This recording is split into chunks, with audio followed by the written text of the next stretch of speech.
हे बघा दादूचं काय चाललंय. आणि ही जी केळी आहे ना ह्याच्यात पाणी भरतो आणि पीत राहतो. एकदम कसं होतं टमाट्यात तरी गार पाणी याच्यातलं गार पाणी फ्रीज. आणि इकडे बघा आपली दीदी हाय म्हण बाळा. हाय. आणि हा बघा हा एक दीदीला मी टॉप घेतलाय. खूप छान दिसतंय. छान दिसते. ह्या पॅन्टवर भारी दिसतो का? ह्या पॅन्टीवर राहू दे छान दिसते. आवर पटकन लवकर उशीर होते. आणि ना आता आहे ना जवळजवळ किती वाजले माहिती आहे का? 4 वाजले. हे बघा 4 वाजले. सगळं काम आवरलं. धुणं भांडे स्वयंपाक फरच्या सगळं पुसून वगैरे झालं. देवपूजा झाली. हा बघा व्हिडिओ चालू असली तिकडे खेळतो आणि मग आहे ना मी केलं का त्याच्यावर तोंड मग एकदम सिरियस होतो असं आहे. आणि नटखट. आणि हे बघा मस्त आहे ना आपले. हे बघा एवढे भांडे सारे घासून झालेत. दाजी म्हणतात शाबास. तुमचे दादा म्हणतात शाबास. भांडे वगैरे घासले. हा कुरडाईचा डबा होता लगेच घासून घेतला. हे बघा हे पुसून वगैरे घेतले सगळे कडपे. आणि मग कसं छान वाटतं. हे बघा. आणि हे दाजीला आज आहे सुट्टी. आणि पोरांना मी लय वेळेस सांगत असते घरात खेळू नको घरात खेळू नको. टी व्हीला जर लागला तर फुटन टी व्ही. पण ऐकतच नाही. बघ दीदीचा ड्रेस छान दिसते. दीदी बघू तिला लय वेळेस सांगितले केस अशी तोडू नको. रापा रापा तोडी ती केस. हळूहळू विचारायचे. केस मांग घे आणि बघ अशी व्यवस्थित उभी राहा. बघा ड्रेस किती छान दिसतोय दीदीला. असा टॉप तिला खूप दिवसाची इच्छा होती घ्यायची. आणि आता बघा पुढे खेळतोय. तिकडे जर पलीकडे गेलं हे काऊळ आपलं खराब झालं काय काऊळ इथं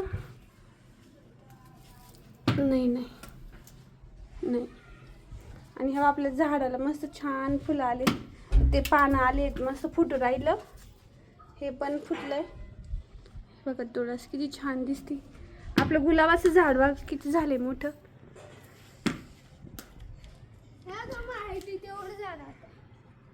नाही अजून गुलाब आले मस्त छान.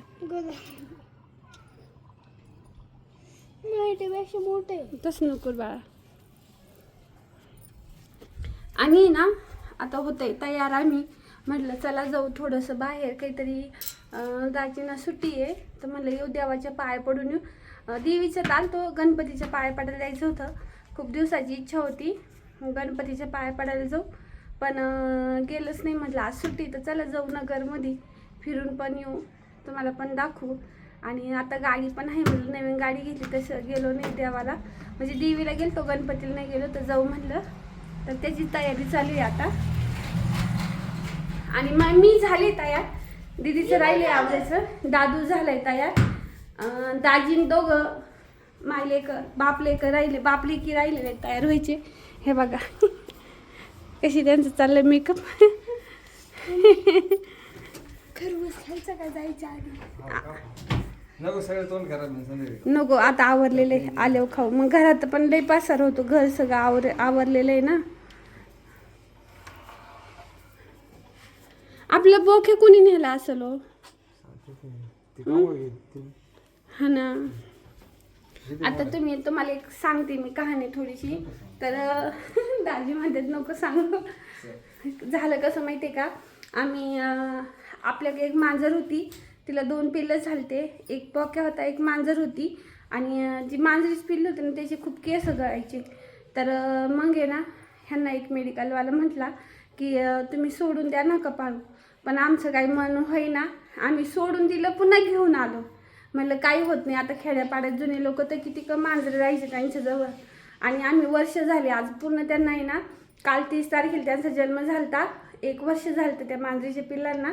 आणि आज 2 दिवस झाले ना आपलं बोके गेलं तो आलाच नाही लाडू. काल रात्रीपासून. हां सांग दादू कधीपासून नाही आला? काल रात्रीपासून. हां. आणि लई आम्हाला इतकं सॅड झालंय ना का बस. आता आम्ही त्याची वाट बघतोय कधी येतो कधी नाही. दादू सगळीकडे जाऊन पाहून आला एवढ्या एरियामध्ये. कुठं आहे कुठं नाही, कारण तो दुपारी झोपतो पण त्याला लई झोपायची सवय. दूध प्यायचं असलं तरी सकाळी येतो आणि आम्ही त्याला बांधून वगैरे ठेवलेलं नाही. तो कसा राहतो घरात, त्याला जिकडं वाटेल तिकडे हिंडतो फिरतो. झोपायचं असलं तर घरी येतो आणि खायचं असलं तर येतो, नाही तर फिरतो. असं होतं त्याचं. काय असं घरात राहत नव्हता तो. आणि म्हणजे एकदम त्याला असं माणसाळलेला होता, कशाला तोंड लावणार नाही काही नाही, एकदम शांत. तुम्ही तर ब्लॉगमध्ये त्याला बघितलेलं आहे. आता कुठं गेला काय माहिती, त्याच्यासाठी इतकं मन उदास होते ना तर बस. आणि ती पिल्लं सोडली ना, तुम्हाला सांगते तो ब्लॉग तर मी शूटच केला नाही. जेव्हा ती सोडली ना तिथंच मला रडू येत होतं इतकं, म्हणजे कबास मी खूप रडले, इतकी रडले ना कबास. कधीच म्हणजे असं मला कोणी माणूस गेलं ना तरी रडू येत नाही, पण त्या पिल्लांसाठी इतकं आपल्या मत माझ्या डोळ्यातून पाणी यायचं.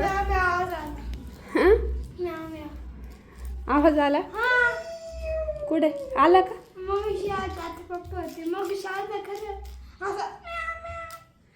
आणि नंतर त्याच्याशिवाय आम्हाला करमतच नाही, आम्हाला सवय झाली ना. आला का हो? असं त्याचं ऐकलं ना, त्याला पाहिलं तरी इतकं मन छान वाटतं ना, इतकं असं भरून आल्यावर व्हायचं ना. आणि तो 2 दिवस झाले, काल दुपारपर्यंत होता, दुपारपासून तो आलाच नाही अजून. बघू आता थोडं आम्ही मागं इकडे तिकडे सगळ्याला सांगितले, तुम्हाला दिसलं ना आम्हाला सांगा म्हणून. तर हे असं झालं आहे. आता त्याच्याशिवाय तर आम्हाला करमतच नाही. आता त्याला आम्ही शोधावं तर लागणार आहे, कारण नाही शोधलं तर नाहीच होणार. बघू आता कुठंतरी शोधू त्याला, कोणी नाही नेलं म्हणजे बरं आहे. पोरग आहे ना माझंवालं, सारखं याड्यावानी त्याला शोधित आहे, इकडं शोधीन तिकडं शोधीन, कुठंतरी आहे का नाही. त्याला कोणतरी धरून नेला असं नका. तो गुटगुटीत होता, पांढरा शुभ्र, कोणतरी पाळायला नेला असं त्याला. नाही हो, नाही नाही, आपल्या डोक्याला काय न्यायची गरज आहे. हात लावला तरी ते काहीच नव्हतं, माणसाळ्याला लई क्यूट होतं माझं बाळ, लेकरू माझं वालं. नाही हो, असं म्हणू नका. हे बघा मला आताच मला लगेच कसं होतं, मला अजिबात असं त्याच्याशिवाय होत नाही. मी दीदीला माहिती आहे कशी परिस्थिती पाहिली दीदीनं. दीदी माझ्यासोबत होती, आम्ही त्याला आणायला गेलो तेव्हा. का गं दीदी, तो पण लई रुसला होता आहे का नाही, आपल्यावर नाराज झालता आपण. आणि मुख्य जीवांना लई कळत आहो, आपल्याला नाही एवढी वाचा, आपल्याला एवढं समजत नाही, पण त्यांना लई समजतं. तो जसं आम्ही त्याला सोडलं ना, नंतर त्याला घेऊन आलं ना, 2 दिवस आहे ना, 2 दिवस तो रुसून बसला होता. म्हणजे असं खातं नव्हतं का गं तिथे, असं एकदम शांत शांत असं झाला होता. असं जास्त असं म्हणजे ना खेळतच नव्हता. त्याची बहीण तर तिथं आम्हाला मिळालीच नाही. आम्ही तिला खूप शोधलं तिथं, त्यांना पण सांगून आलो तिथं तुम्हाला जर दिसली तर सांगा. पण ती कशी फिरत होती, ती चंचल होती, ती तशी घरात राहत नव्हती, ती सारखी बाहेर जायची. पण हा आहे ना, हा घर कधी सोडतच नव्हता, घरातच राहायचा ना. आता जी गेला 2 दिवस झाला आलाच नाही. आता बघू अजून 1-2 दिवस वाट बघत मी सगळीकडे पुन्हा शोधून येऊ त्याला. एवढ्या एरियामध्ये नेमकं कुठं गेला, कोणी न्यायला काय माहिती. ते असं झाले तर काय करावं काही समजा ना.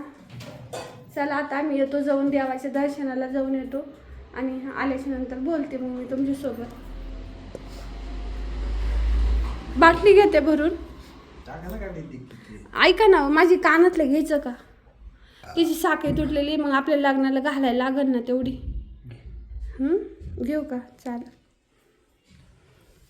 तर माझं आहे ना, हे याच्या खालचे जे झुमके होते ना त्याची साखळी तुटलेली ना, तर तिला पण नीट करून आणून म्हणलं. बघू आता नाही का, कारण मग मला लागल ना तिथं घालायला कुठं बाहेर गेलं तर. आणि मग ती तुटलेलं पण नको घरात ठेवायला, म्हणलं रिपेअर करून आणू.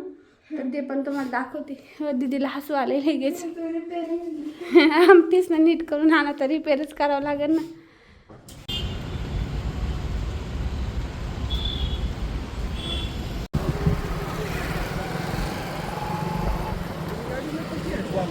हा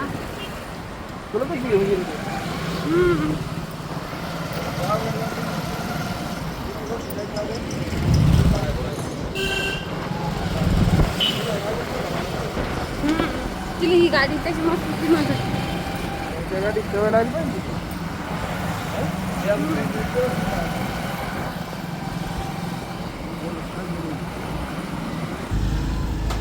ठोकून आलो आम्ही आता. चल उतरले. लगेच वळायचं नाही, गाडी बिड्या बघून वळायचं.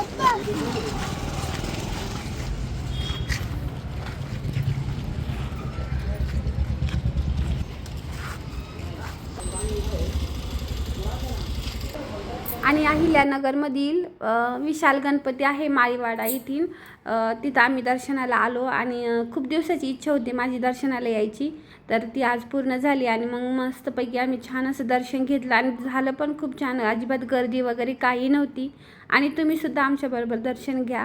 आणि एकदम शांत थोडा वेळ देवाचं दर्शन घेतलं. इथं मूर्ती वगैरे होती ना, हनुमान चालीसा होती, ते पण मी वाचून घेतली तेवढ्या वेळात. म्हटलं आलो इथं आपल्याच्याने असं वाचणं होत नाही, तेवढ्या वेळात ती वाचून झाली आणि मनाला इतकं छान आणि फ्रेश वाटलं का बस. आणि मस्त असं छान निवांत असं दर्शन झालं आमचंवालं. आणि मग थोडीशी व्हिडिओ वगैरे घेतली मी, देवा मूर्तीसोबत फोटो वगैरे घेतला आणि थोडा वेळ तिथं बसलो. आणि छान असं नाही का, खूप दिवसाचं म्हणजे कधी आले होते मी ते, म्हणजे खूप वर्ष झाले तशी मी आली नव्हती विशाल गणपतीला. यूट्यूबचे आपले ब्लॉग काढायच्या अगोदर मी आलेली होती, त्याच्यानंतर आले नाही. म्हटलं आता आलो तर देवाच्या दारात थोडं बसूया. आणि मस्त छान असं दर्शन झालं. आणि वरती मंदिर बघा किती छान असं मंदिर आहे, कोरीव काम वगैरे छान केलेलं आहे. तर नक्की जर तुम्ही अहिल्यानगरमध्ये आले ना तर येऊन दर्शन घ्या. खूप असं छान असं विशाल गणपतीचं मंदिर आहे. आणि आता इथं आम्ही बसलो आहे आणि आता आम्हाला थोडीशी फोटो वगैरे काढले का मग इथून निघायचं आहे. आणि खास म्हणजे आम्ही हे ना ह्या गणपतीच्या दर्शनासाठीच इथं आलो होतो, कारण दुसरं काही कारण नव्हतं. कारण गाडी घेतली होती मी आणि म्हटलं आपण देवीचं दर्शन गेलो, कसं आपण कोणतं काम गणपतीच्या पासूनच सुरुवात करतो, पण गणपती आतमध्ये असल्यामुळं काय होतं आम्हाला येणं झालं नाही त्या दिवशी शक्य. मग आम्ही देवीला गेलो. तर मग मी म्हटलं दाजींना चला आज आपण ना दर्शनाला जाऊया, तुम्हाला सुट्टी आहे आणि गणपतीचं दर्शन घेऊया. तर मग हे अशा पद्धतीने आमचं दर्शन झालं आहे इथं. आणि आता इथून बाहेर निघलो आम्ही बघा. हा म्हणजे एवढं काय,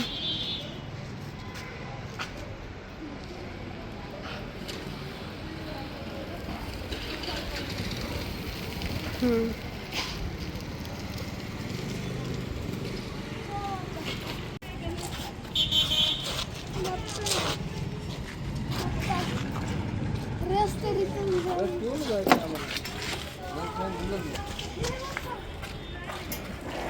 तिथं आम्ही माळीवाड्यात आलो, दर्शन घेतलं गणपतीचं, विशाल गणपतीचं. काय पैसे देतात तुला? फ्रुटी नाही, मला वाटतं गार्डनला जाऊ. मला वाटतं गार्डनला जाऊ. हा बाबा खरं गार्डनला जायचं, 5 रुपये तरी लागत बाबा गार्डनला. आणि तिथं बाहेर स्टॉलमध्ये काहीतरी खायला. नाही फक्त आईस्क्रीम खावं. नाही ना,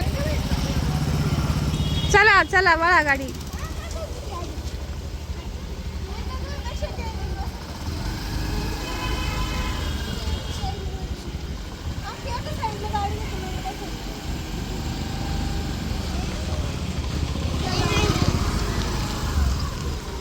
चल तिथं गाजऱ्यावाल्याजवळ.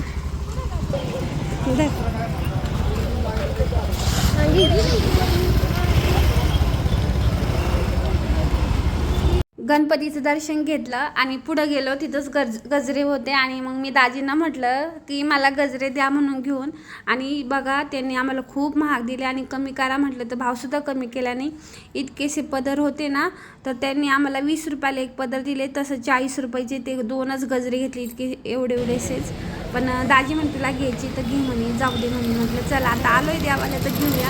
आणि मला गजरे फुलं वगैरे लावायला खरंच खूप आवडायचे, पहिले तर खूप आवडायचं. पण मी कसं आहे आता जसं प्रपंचाला लागलो ना तसं मम्मी मी तुला घरी गजरा बनवून देईन.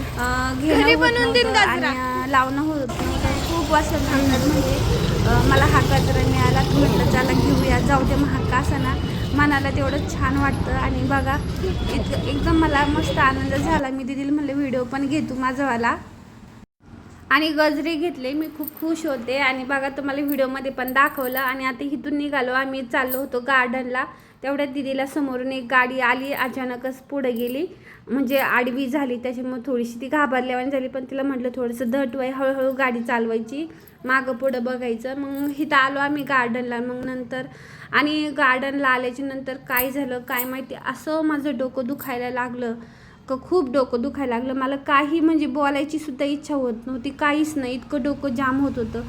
असं म्हणजे अर्धी बाजू ना बघा, माझ्या डोक्यालाच हात आहे, अर्धी बाजू पूर्ण माझी डोक्याची दुखत होती. आम्ही मग तिथं जास्त वेळ थांबलोच नाही. सुरुवातीला राहायचं, दुखायचं, नीट व्हायचं, दुखायचं, नीट व्हायचं, असं होत होतं.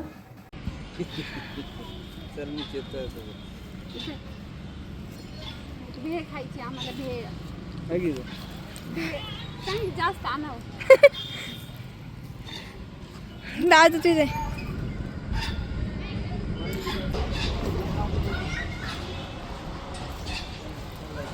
चला भेळ खायला. दादू बोलवा. आणि इथं गार्डनमध्ये ना एक जी भेळ होती ना 40 रुपयाला बघा, 80 रुपयाच्या 2 प्लेट आणल्या आणि इतकीशीच भेळ होती. फोनमध्ये तरी ती जादा दिसते. आणि आम्ही ना म्हणत होतो एवढी महाग भेळ काही. आणि पण कसं आहे, मला पण भूक लागली होती आणि मग मला दाजी फोनवरती दाखवत होते, बघ म्हणे मी फोनपे मारले 80 रुपये. आणि मग गार्डनच्या नावाखाली बघा किती महागाई करून म्हणजे किती भाव कशाचं कशाला लावितात. आणि पावशेर भेळ म्हटलं तरी किती येतील बघा, ती भेळ एवढीशी दिली त्यांनी आम्हाला. पण भुकेलं होतं, मग जाऊ दे म्हणलं घ्या खाऊन आता. तर भेळ खातोय आणि मग हे बघा दाखवतोय दोघात भेळ. आणि मग 2च प्लेट घेतल्या कारण आपल्याला तेवढं पैशाचं पण सोंग करता येत नाही. आणि इथलं थोडंसं वातावरण पण तुम्हाला शेअर करत होते कसं काय आहे ते. 80ची. आणि भेळ खाली थोडंसं बरं वाटलं, तेव्हा माझं थोडंसं डोकं दुखायचं राहिलं. आणि मग तिथून निघलो आम्ही, तर गेलो मग राजपालमध्ये. आमच्या तिथं राजपालचं दुकान आहे बघा, खूप अशी छान कपडे आहेत. तर तिथं मग मी म्हटलं चला ड्रेसवरती घालायला आहे ना लेगिन्स बघायचे होते मला. तर मग लेगिन्स नाही घेतले मी कारण माझी तब्येत आहे, त्याच्यामुळे मला मी असं एकदम कम्फर्टेबल असं पाहिजे होतं घ्यायला तर घालायला. तर मी काय घेतलं, ट्रॅकसूट घेतल्या आणि खूप असे छान असे ट्रॅकसूट घेतल्या. आणि मग नंतर घरी आलो. घरी आल्याच्या नंतर चालू झालं आम्ही. आणि आता चपात्या करायला लागली मी. इतकं दमल्यावानी झालं, गार्डनला गेलो तिथं माझं इतकं डोकं दुखलं, तसंच घरी आलो. आता स्वयंपाक करते आणि मग बोलते तुमच्याशी. स्वयंपाक झालं, जेवण झालं आणि आजचा व्हिडिओ इथं संपवतो. व्हिडिओ आवडला असेल तर लाईक शेअर सबस्क्राईब करा. पुन्हा भेटू नवीन ब्लॉगमध्ये. तोपर्यंत बाय बाय, काळजी घ्या.